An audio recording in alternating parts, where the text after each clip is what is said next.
বাংলাদেশের বিভিন্ন প্রান্তে ছড়িয়ে রয়েছে অসংখ্য ঐতিহাসিক স্থাপনা, যার অনেকগুলোই আজ সময়ের সঙ্গে হারিয়ে যেতে বসেছে।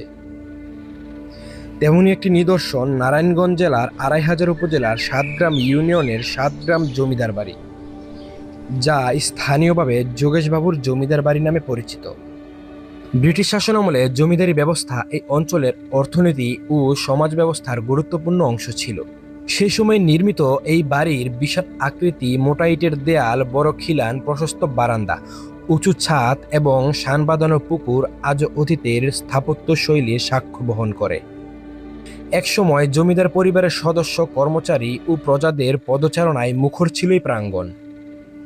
আজ সেখানে নেমে এসেছে নীরবতা।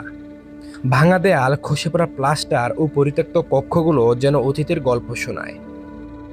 দীর্ঘদিনের অবহেলা ও প্রাকৃতিক ক্ষয়ের কারণে ভবনটির অনেক অংশ ক্ষতিগ্রস্ত হয়েছে।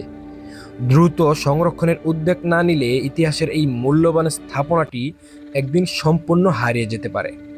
সাতগ্রাম জমিদার বাড়ি শুধু একটি পুরনো ভবন নয়, এটি আমাদের ইতিহাস ও ঐতিহ্যের জীবন্ত স্মারক।